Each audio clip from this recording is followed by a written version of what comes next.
အားလုံးပဲမင်္ဂလာပါဗျာ PTV ကနေကြိုဆိုလိုက်ပါတယ်မနေ့ကကျွန်တော်ရွေးပေးထားတဲ့စပိန်ဘော်ဒီနဲ့ဂိုးပေါ်နှမျိုးစလုံးမှန်တဲ့အတွက်ညီကိုတို့အဆင်ပြေကြလိမ့်မယ်လို့ထင်ပါတယ်ခုလိုနေ့တိုင်းရွေးချက်ပေးနေတဲ့ကျွန်တော်ရဲ့ TikTok ပိုင်းမှာတင်ထားတဲ့ YouTube Channel လေးကိုလည်း Subscribe လုပ်ပေးထားကြဖို့မမေ့နဲ့နော်ဒီနေ့ပွဲနှစ်ပွဲရဲ့ပထမပွဲကိုတော့တိုင်းအင်္ဂလန်နဲ့နော်ဝေးပွဲနဲ့စထားပါတယ်ဒီနေ့ပွဲမတိုင်ခင်ဟာရီကိန်းဟာသွင်းကို6ဂိုးထိသွင်းထားပြီးတစ်ဖက်ကဟာလန်ကတော့9ဂိုးနဲ့ရွှေဖနက်စုအတွက်အပြိုင်ဆိုင်ရှိနေသေးပါ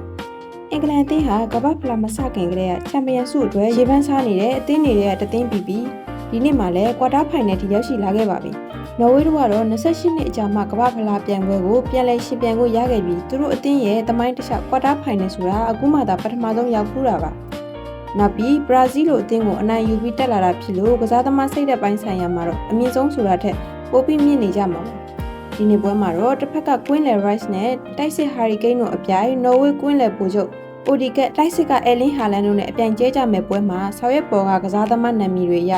အင်္ဂလန်ကအသာစီးရှိနေပေမဲ့လက်ရှိစိတ်တပိုင်းဆိုင်ရာမှာကသူမသာကိုမသာအခြေအနေဖြစ်နေတာကြောင့်ဘယ်အသင်းရဲ့အတွက်ဘက်ကအခွင့်အရေးတွေပုံမှုဖန်တီးနိုင်ပြီးခက်ခဲရလာမဲ့အခွင့်အရေးတွေကိုသွင်းကိုအဖြစ်ပြောင်းလဲနိုင်မလဲပုံမှုတည်ပြီးပွဲရလက်ကတော့အဖြစ်ပေါ်လာမှာဖြစ်ပါတယ်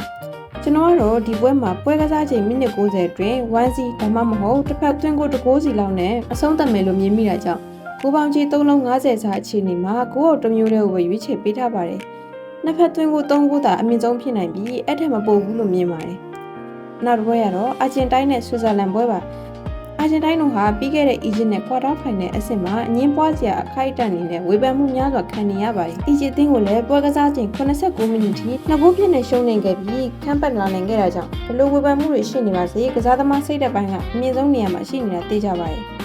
မက်ဆီဆိုတာကလည်းအသက်တာကြီးတဲ့ကိုသွင်းအားနဲ့စွမ်းဆောင်ရည်ကကြမလာပဲအခုလက်ရှိမှာလည်းရှီဂိုးထိသွင်းယူထားနိုင်ပြီးရွှေဖနက်စုအတွက်ထိတ်ဆုံးကပြင်းနေတော့မှတစ်ဖက်ကဆွစ်ဇာလန်အသင်းကတော့ပရိသတ်တွေကြားတဲ့ထင်သလောက်ချီကျူးခံရတာတွေလုံးလုံးလောက်မရထားတဲ့အပြင်ပြန်ပွဲတစ်လျှောက်အုပ်စုပွဲတွေမှာပါရှုံးပွဲလုံးဝမရှိပဲအခုအဆင့်ထိရောက်ရှိလာနိုင်တာကတော့တကယ်အောစရာပါ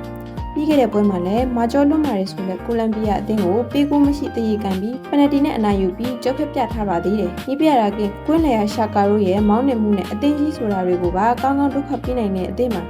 ဒီပွဲမှာလည်းကျွန်တော်ကအာဂျင်တီးနား1-0ဒါမှမဟုတ်1-1လောက်ထိဖြစ်သွားနိုင်တာကြောင့်အာဂျင်တီးနားဘော်ဒီကိုအရင်ချင်းမကြိုက်ပါဘူး။ကိုယ့်အုပ်တစ်မျိုးလေးကိုပဲရွေးချယ်လိုက်ပါတယ်ဗျ။ဒီနေ့နှစ်ပွဲစလုံးကျွန်တော်ကတော့ကိုယ့်အုပ်တွေကိုပဲကြိုက်ပါတယ်။ညီကိုတို့အကြိုက်ချင်းတူမှသာလိုက်ကစားစေချင်ပါတယ်။